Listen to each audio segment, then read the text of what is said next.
اس میں پہلی لائن والوں کو جب مار پڑتی تھی دوسری لائن والے یہ سمجھتے تھے اس کے بعد میری باری ہے. یہی بات ہے بزرگوں، جو طالب علمی کے زمانے سے گزرے ہیں وہ ٹھیک اچھی طرح جانتے ہیں. جب پہلی لائن والوں کو مار پڑتی تھی دوسرے والے کیا سمجھتے تھے؟ ان کے بعد ہماری باری ہے. ٹھیک اسی طریقے سے ہم نے یہ سمجھنا ہے آج یہ بندہ مر گیا، میں اس کو غسل دے رہا ہوں، میں اس کو کفن دے رہا ہوں، میں اس کو کاندا دے رہا ہوں، میں اس کو مٹی کے سپرد کر رہا ہوں، میں اس کے اوپر مٹی کے 3 بار مٹی ڈال رہا ہوں، میں پڑھ رہا ہوں منہا خلقناکم وفیہا نعیدکم ومنہا نخرجکم تارۃ اخری، اور میں اس کو مٹی کے حوالے کر کے اس کے قبر کو بند کر کے اس کے اوپر مٹی ڈالوں گا، پھر اس کے اوپر فاتحہ پڑھوں گا. اس انسان کو اس چیز سے بے خبر نہیں ہونا کہ یہ وقت مجھ پر بھی آئے گا، یہ وقت مجھ پر بھی آئے گا. میں کسی کی نماز جنازہ کے اندر شرکت کروں گا تو میری نماز جنازہ کے اندر بھی کوئی آئے گا. میں کسی کو غسل دوں گا تو مجھے بھی کوئی غسل دے گا. میں کسی کو کاندھا دوں گا تو مجھے بھی کل کوئی کاندھا دے گا. اس لیے بزرگوں، دنیا کے اندر بسنے والے کسی انسان کو اس بات کا نہیں پتا کہ مجھے موت کب آ جائے گی، کہاں آ جائے گی، کس حال میں آ جائے گی. اس لیے بزرگوں ہمیں ہمیشہ موت کے لیے تیار رہنا ہے. جیسے بارڈر کے اوپر سپاہی ڈیوٹی دیتے ہوئے ہمیشہ تیار رہتا ہے کہ پتہ نہیں کہاں سے حملہ ہو جائے، ٹھیک اسی طریقے سے ہم نے ہمیشہ تیار رہنا ہے، پتہ نہیں موت کا حملہ ہم پر کب ہو جائے. یہ دنیا کا دستور، یہ دنیا کے بے رحم لوگ، بے رحم قانون جب کسی کو دفن کر کے آتے ہیں تو ایسے بھول جاتے ہیں جیسے کبھی مل کر بیٹھے ہی نہ تھے، مل کر کھایا پیا ہی نہ تھا اور کبھی وقت گزارا ہی نہ تھا. یہ بھول جاتے ہیں. اور ایک وقت انسان پر ایسا آتا ہے، میں اکثر یہ کہا کرتا ہوں، قبرستان کے پاس سے گزرتے وقت پوتا اپنے باپ سے سوال پوچھتا ہے، کہتا ہے ابا جان دادا ابا کی قبر کہاں ہے؟ باپ کہتا ہے بیٹے یہیں کہیں تھی، مل جائے. آج مجھے بھی خبر نہیں تمہارے دادا کی اور میرے باپ کی قبر کہاں ہے. یہ وقت انسان پر آنے والا ہے.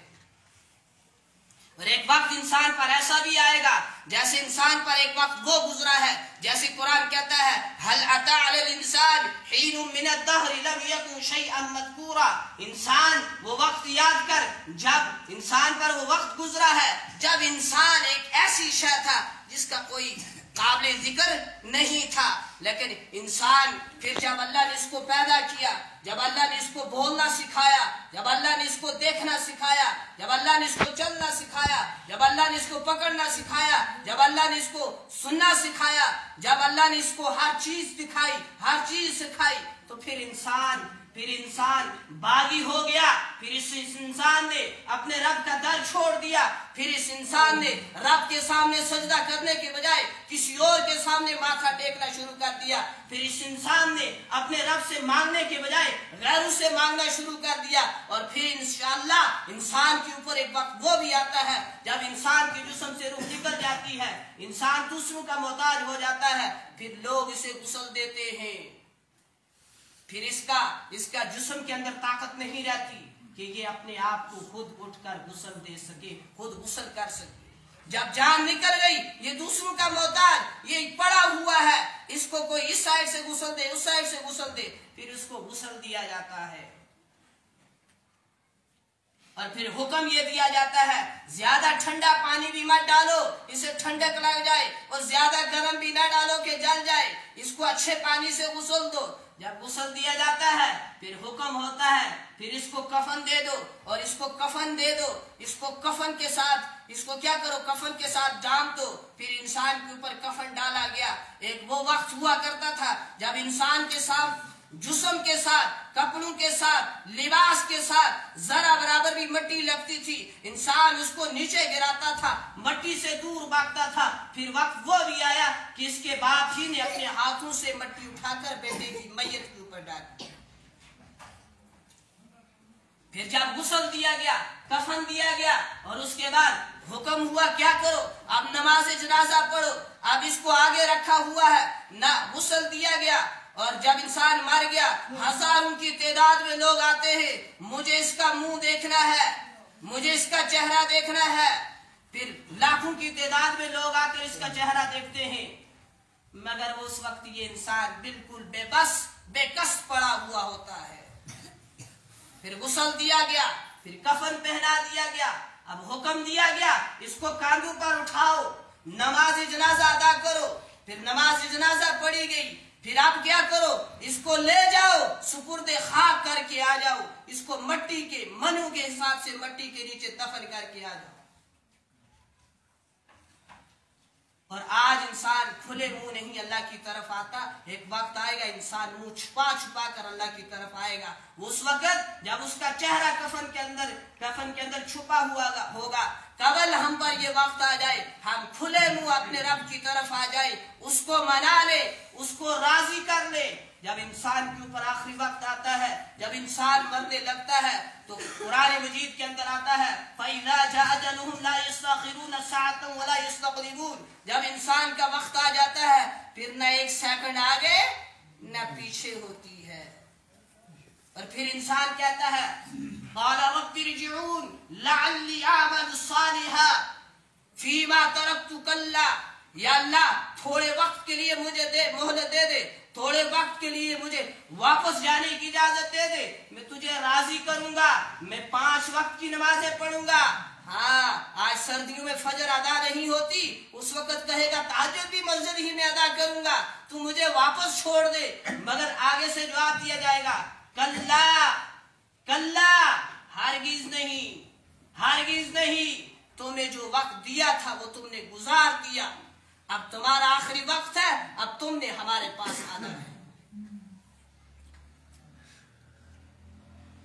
حضرت مجدد الفیضانی رحمۃ اللہ علیہ لکھتے ہیں کتاب کے اندر کہ کتنے ہی اس امت میں سے بے شمار لوگ ایسے گزرے ہیں، صلحاء کاملین نیک لوگ گزرے ہیں کہ جن کی بائیں طرف کا فرشتہ 20 سال تک قلم اٹھا کر انتظار کرتا تھا، یہ کب گناہ کرے گا تو میں اس کے نام اعمال کے اندر گناہ لکھوں گا، مگر 20 سال گزر جاتے تھے، ان بزرگوں سے، ان اللہ والوں سے، ان نیک لوگوں سے گناہ نہیں ہوتا تھا، اس کو فرشتے نوٹ کرتے۔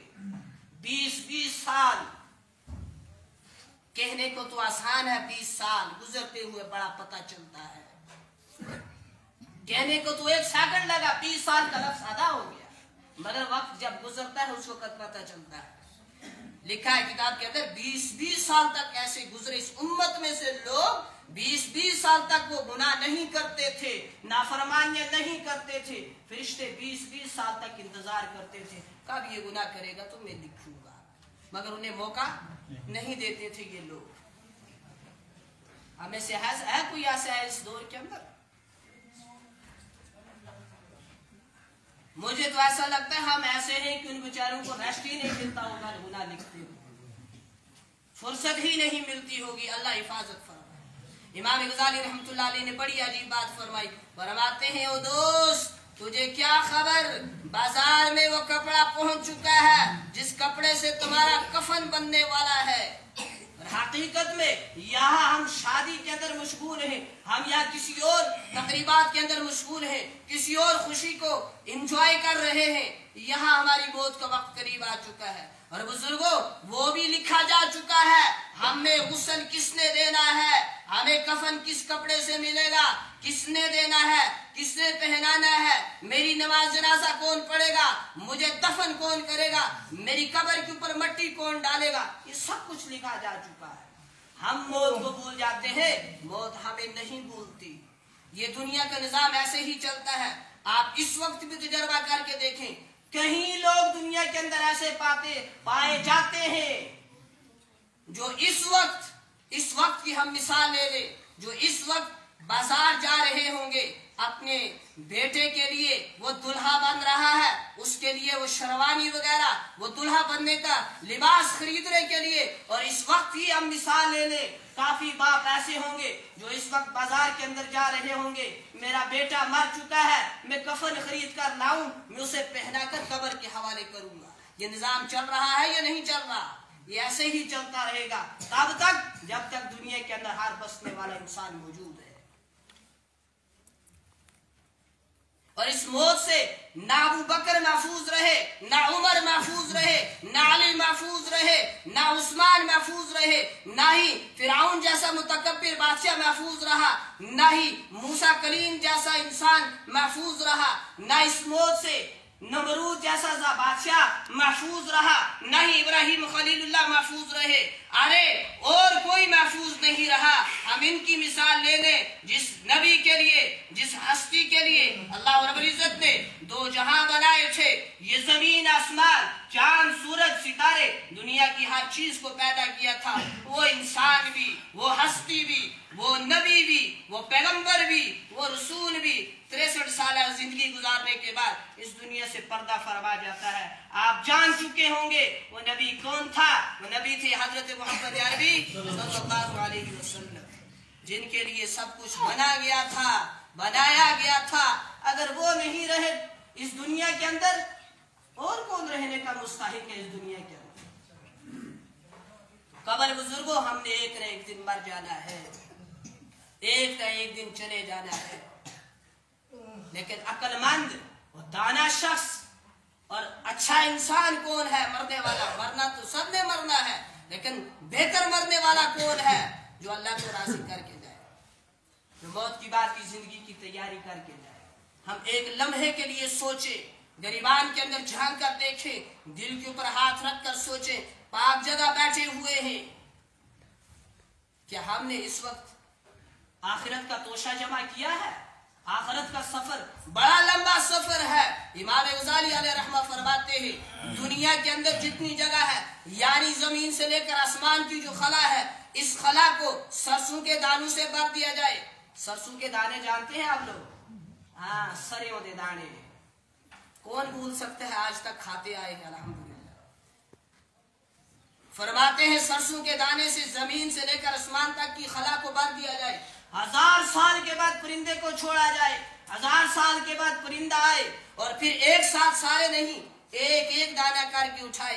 امام غزالی علیہ رحمہ فرماتے ہیں، ایک وقت آئے گا یہ دانے ختم ہو جائیں گے، آخرت کی زندگی ختم نہیں ہوگی۔ تو میں یہ کہہ رہا تھا، ذرا ہم سوچیں، کیا ہم نے اتنی لمبی زندگی کے لیے اتنا توشہ جمع کیا ہے، اتنے اعمال کمائے ہیں، اتنا توشہ اکٹھا کیا ہے؟ تو جواب آئے گا نہیں کمایا ہے، تو پھر ہم کب کمائیں گے؟ بزرگوں، اللہ نے یہ جو ہمیں مختصر وقت دیا ہے، یہ مختصر لامحدود زندگی کی تیاری کے لیے دیا ہے۔ یہ دنیا، جس دنیا کے اندر ہم بس رہے ہیں، اس وقت رہ رہے ہیں، یہ دنیا آرام گاہ نہیں ہے، یہ دنیا تماشا گاہ نہیں ہے، یہ کھیل تماشا نہیں ہے، یہ دنیا کیا ہے؟ سیرگاہ نہیں ہے کہ انسان یہاں صرف سیر کرنے کے لیے آیا ہے، بلکہ یہ دنیا صرف اور صرف امتحان گاہ ہے، آزمائش کا ہے۔ اللہ رب العزت ارشاد فرماتے ہیں، احسب الناس، کیا لوگ یہ گمان کرتے ہیں، احسب الناس ان یترکوا ان یقولوا آمنا وهم لا یفتنون، کہ یہ کہتے ہیں جب ہم ایمان لے آئے تو اس کے بعد ہم آزمائے نہیں جائیں گے، ہم ان کو آزمائیں گے۔ وَلَقَدْ فَتَنَّا الَّذِينَ مِن قَبْلِهِمْ، ان سے پہلے والوں کو بھی ہم نے آزمایا۔ فَلَيَعْلَمَنَّ اللَّهُ الَّذِينَ صَدَقُوا وَلَيَعْلَمَنَّ الْكَاذِبِينَ، ان کو بھی ہم آزمائیں گے، ہم کھرے کھوٹے کی پہچان کریں گے، سچے جھوٹے کی پہچان کریں گے، ہم اس چیز کو پرکھیں گے، اس چیز کو دیکھیں گے، کون اچھے عمل کے ساتھ زندگی گزار کے آتا ہے اور کون برے عمل کے ساتھ زندگی گزار کر آتا ہے۔ دوسرے موقع پر اللہ پاک ارشاد فرماتے ہیں سورہ ملک کے اندر، الذی خلق الموت والحیات لیبلوکم ایکم احسن عملا، میں نے موت اور حیات کو اس لیے بنایا ہے تاکہ میں دیکھوں تم میں سے کون اچھے عمل کرتا ہے اور کون برے عمل کرتا ہے۔ اس لیے بزرگوں، ہم دل کے اندر، دل و دماغ کے اندر ذرا برابر بھی یہ گمان نہ رکھیں کہ ہم نافرمانیاں کر رہے ہیں، ہمارے اللہ کو پتہ نہیں ہے، ایسا نہیں ہے۔ وَلَا تَحْسَبَنَّ اللَّهَ غَافِلًا عَمَّا يَعْمَلُ الظَّالِمُونَ، اللہ بے خبر نہیں ہے ان لوگوں سے جو دنیا کے اندر ظلم کر رہے ہیں۔ ظلم کی انتہا لمبی نہیں ہوا کرتی۔ بزرگوں، ہمارے اچھے عمل بھی نوٹ ہو رہے ہیں، برے عمل بھی لکھے جا رہے ہیں۔ مرنے کے بعد یہ سارا گوشوارہ فرشتے پیش کریں گے اللہ کے حضور. پھر اس وقت ہم سے پوچھا جائے گا. پھر ہماری زبان نہیں بولے گی. پھر جسم کے اعضاء گواہیاں دیں گے. زبان کہے گی اس زبان سے اس نے جھوٹ بولا تھا, کسی کی غیبت کی تھی, کسی کی برائی کی تھی, کسی کو غلط کہا تھا, کسی کو پاگل کہا تھا, کسی کو دیوانہ کہا تھا, کسی کو کچھ اور کہا تھا. اور پھر آنکھ بولے گی اس نے غلط دیکھا تھا. کان گواہی دیں گے اس نے غلط سنا تھا. میں آپ کو ایک تجربے والی بات بتاؤں. اللہ پاک ہم سب کی ہر شر سے, ہر فتنے سے, ہر چیز سے حفاظت فرمائے. تجربے والی آپ کو ایک بات بتاؤں, ٹھیک ہے. جو لوگ سوشل میڈیا یوز کر رہے ہیں, مثال کے طور پر وہ فیس بک چلا رہے ہیں. میں مثال دے رہا, ایسا کہنا نہیں تھا لیکن آ گئی ذہن کے اندر. فار ایگزامپل مان لو یہ موبائل ہے, ٹھیک, یہ بندہ یوز کر رہا ہے. واللہ میں نے کہیں کو دیکھا ہے, میں میرے رسول سے کہتا ہوں, ٹھیک, یہ موبائل ہے, اس نے فار ایگزامپل فیس بک کھولا ہوا ہے, اس کے اوپر سارا کچھ آتا ہے, سب جانتے ہیں سب کچھ آتا ہے. لیکن میں نے کئیوں کو دیکھا بزرگوں, جب وہاں احادیث آئی تو اس نے یوں کیا, یوں کیا, بیان آیا اس نے یوں کیا, لیکن کچھ اور چیز تھی, اسے اس کے اوپر کلک کیا, اسے دیکھا. فار ایگزامپل بیان آ گیا تھا, نعت آ گئی تھی, احادیث آئی تھی, اسلامک پوسٹ تھا, اس نے پڑھا نہیں. ہو سکتا ہے یہی پوسٹ اس کی ہدایت کا ذریعہ بن جائے, مگر اس نے درگزر کیا. اس نے کیا کیا؟ یوں کیا. فنگر ٹچ موبائل ہے, چلاتے ہوئے یوں کیا. اور جو دوسری چیز تھی, گانا تھا, فلم تھی, اس کو دیکھنے لگ گیا. تو یہ کیا سوچتا ہے, میرا اللہ میری انگلیوں کی حرکت نہیں دیکھ رہا ہے. ایک دن پتہ چل جائے گا, مگر اس وقت انسان کے پاس خسارے کے بغیر اور کچھ باقی چیز نہیں رہے گی. اس لیے بزرگوں, وقت بہت کم ہے. کس کا؟ نماز کا, ادھر سے بھی اور ہماری زندگی کا بھی. ادھر سے نماز کا بھی. ہماری زندگی کب شروع ہوئی تھی؟ جب ہم پیدا ہوئے تھے. ہمارے ایک کان کے اندر اذان بھی ہو چکی ہے, دوسرے کام کے اندر اقامت بھی ہو چکی ہے. اب تیسری چیز کا انتظار ہے. تیسری چیز کی ہوتی ہے جی؟ نماز. وہ ہے نماز جنازہ. تو اذان بھی ہو چکی ہے, اقامت بھی ہو چکی ہے. تو اس کے درمیان جو چھوٹا سا تھوڑا سا وقت ہے, اس وقت کے اندر ہم نے لمبی زندگی کی تیاری کرنی ہے کہ ہماری دو چیزیں ہو چکی ہے, تیسری چیز باقی ہے نماز جنازہ. تو آپ جانتے ہیں زیادہ سے زیادہ کتنا وقت ہوتا ہے نماز اقامت کے درمیان؟ 15 یا 20 منٹ. تو سمجھ لیں یہی ہماری زندگی کی آخری وقت باقی ہے. اسی وقت کے اندر ہم نے اپنے رب کو پہچاننا ہے, راضی کرنا ہے, منانا ہے. وہ ہم سے روٹھ چکا ہے. ہمارے اعمال دیکھ کر, زندگی کی, اس کے دنیا کے حالات دیکھ کر, موسم کی عدل بدل گردش دیکھ کر لگتا ہے ہمارا رب ہم سے روٹھ چکا ہے. اس لیے اس کو منانا ہے. اور ہمیں یہ جو وقت دیا گیا تھا, یہ بہت مختصر وقت ہے. آخرت کی ہم نے لامحدود زندگی کی تیاری کرنی ہے. اس لیے بزرگوں, ابھی بھی کچھ نہیں گزرا, ہمارے پاس تھوڑا سا وقت ہے. ہم توبہ کر لیں, پچھلی زندگی کو درگزر کر دیں, اس کو چھوڑ دیں جیسے گزر رہی تھی. آئندہ کے بعد ہمارا ہر وقت, ہمارا ہر منٹ, ہمارا ہر سیکنڈ, ہماری ہر گھڑی اللہ کی یاد میں گزرے, اللہ کی اطاعت میں گزرے, اس کے نبی کی سنت کے مطابق گزرے. اللہ سے دعا ہے جو کہا گیا, جو سنا گیا, اللہ پاک اس کو قبول فرمائے, اور ہم سب کو مرنے سے پہلے, مرنے کی بعد والی زندگی کی تیاری کی توفیق نصیب فرمائے. وآخر دعوانا ان الحمد للہ رب العالمین.